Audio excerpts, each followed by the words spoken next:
So, guys, hello and welcome to Let's Talk with Rhonda. I'm so glad to be back. I have not seen you guys since Ask Rhonda, which was pre pandemic, and a lot has changed, you guys, since the last time I saw you, and we're going to get a chance to talk about it all. But let's start with the obvious change.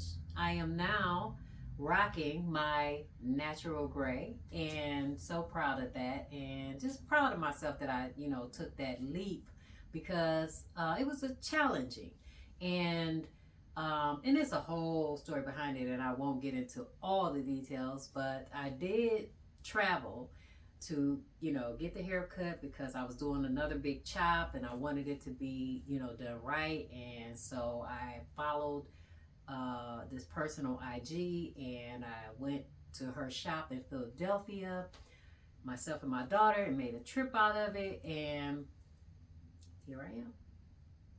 It has since grown, but anyway, I also will be giving tips on hair care tutorial for those that wear their hair natural and need tips. We all need help because that's what it's about. I think more people would do it if they had the support of being able to just ask people questions about how do I maintain?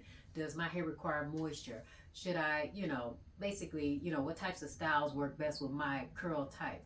So we're going to get into all of that. So that is the obvious change. And then I've also gone through some not so obvious things in my life since last time we spoke.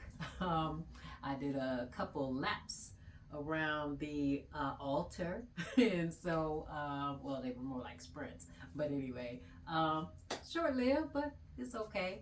I live to tell about it. So anyway, I'm here, and again, I use all of my experiences, good and bad, because they make me the person that I am. So I don't avoid any challenging situations. In fact, I'm going to be more than happy to share with you, especially when I encounter any type of letter or scenario when somebody's asking my opinion about.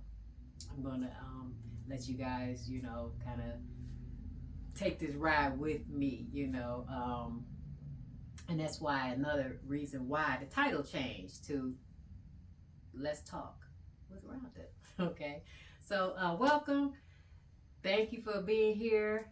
Like the page, share it with your friends.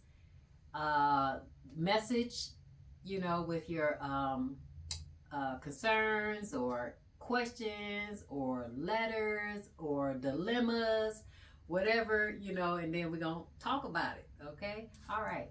Thank you, guys.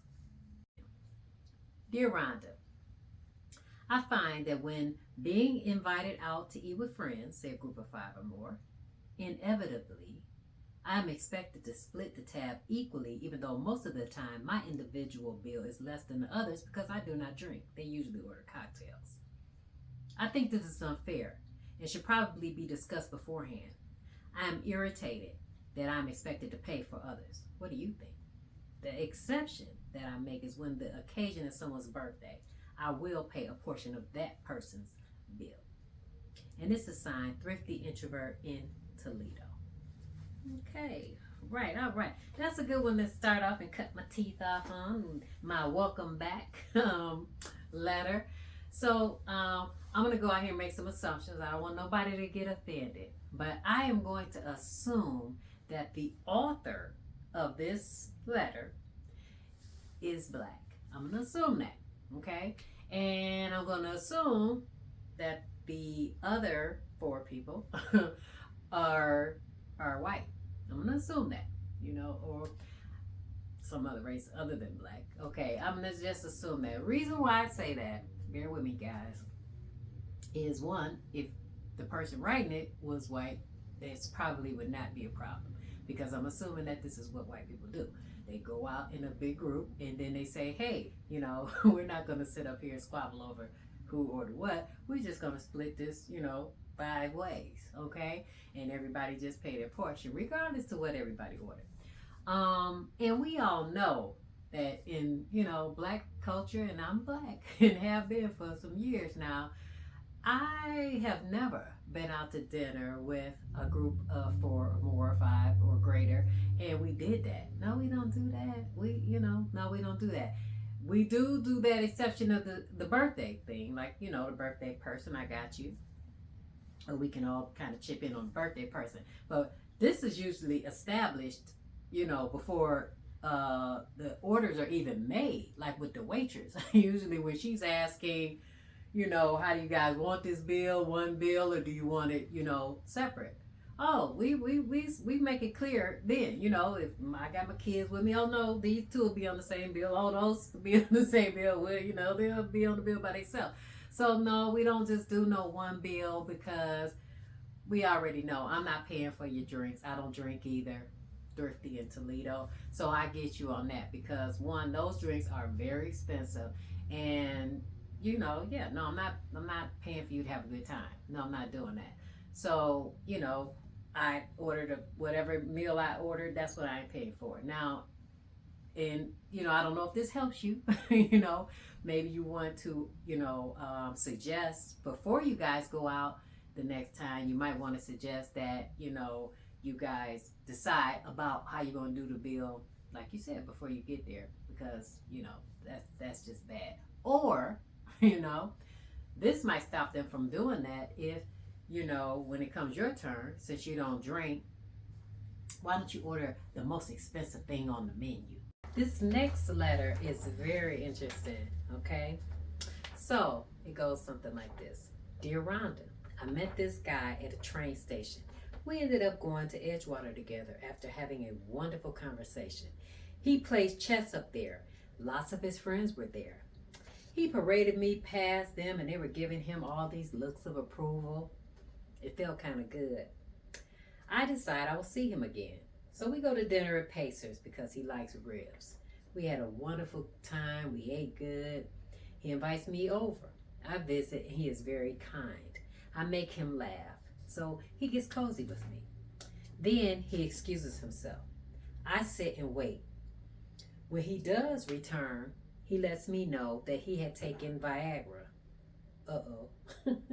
I enjoyed our visit and frankly quite comfy. But when Rick, the 9.5-inch ruler, came around the corner, I wasn't quite there. Now, the tension from this medicine and my timing isn't resonating. Now my friend is becoming agitated. Shouldn't he have informed me of his ED issues? Erectile dysfunction. Anywho, his mighty sword was all set for battle for hours and hours and hours. Till I was like, this too much. Sign, slow down partner out of Missouri. Slow down partner out of Missouri. I'm gonna say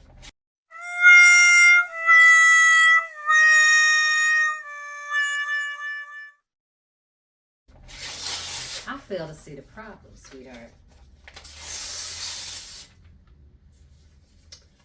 9.5 inches of hours and hours and hours of intimacy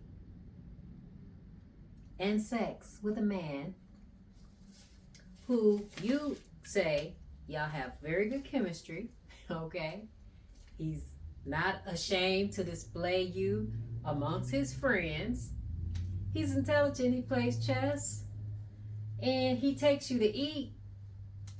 Y'all are comfortable with each other. You making him laugh. Clearly, slow down partner, you have not seen this dating scene out here, okay? Because if you have, then you would know this man is a keeper. It sounds like he has no problems in that area.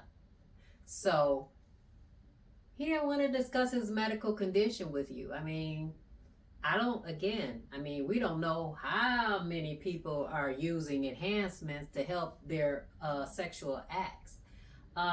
We do know that erectile dysfunction is very common among men. And yeah, I think something like 26% of men under 40 struggle with that. That's a high number. 26% under 40. And also we know that the chances of having issues with erectile dysfunction increases as you age. So over 40, that number has got to be great. I mean, they say something like 1/3 of all men have some forms of erectile dysfunction. That doesn't mean it ain't gonna work all the time. They might just have, an issue here or there. So, anyways, getting back to this guy. Again, I'm not sure why he would have wanted to discuss it with you, because it sounded to me like he should have been more discussing, were you ready to actually have sex? But he was ready. Okay, so erectile dysfunction was not his problem. So anyway, I'm hoping to hear how this kind of turns out, and don't throw the baby out with the bathwater, honey. I mean, this guy sounds like a keeper. All right. Thank you for your letter, though. I appreciate it. All right, I have a very interesting one here. Okay, so this is interesting, guys. Listen to this. Dear Rhonda, I need some advice quickly. I am a nurse and have worked at this hospital for several years. During a recent work holiday party, one of the newer nurses brought her boyfriend and introduced him to everyone. I interacted with him briefly, both in her company and alone. I can't say that I initially felt any attraction to him. However, a few weeks later, I'm in a grocery store and I run into this guy. We began talking about the party and just laughed about some of the food and the guests that were there. Before going our separate ways at the cash register, he offered me his telephone number. And I was a little baffled because, again, the nurse did introduce him as her boyfriend. I must admit, he did look rather handsome, and I could not resist, and I did take his phone number. The next day, I saw my coworker, the one who brought him to the party, and she was talking normally. However, I did not have the courage to ask her, were they still together? Rhonda, would I be wrong to call this guy? I mean, he is very attractive, and I am very single, and we did have a connection. What are your thoughts? Would I be breaking the girl code by calling this guy?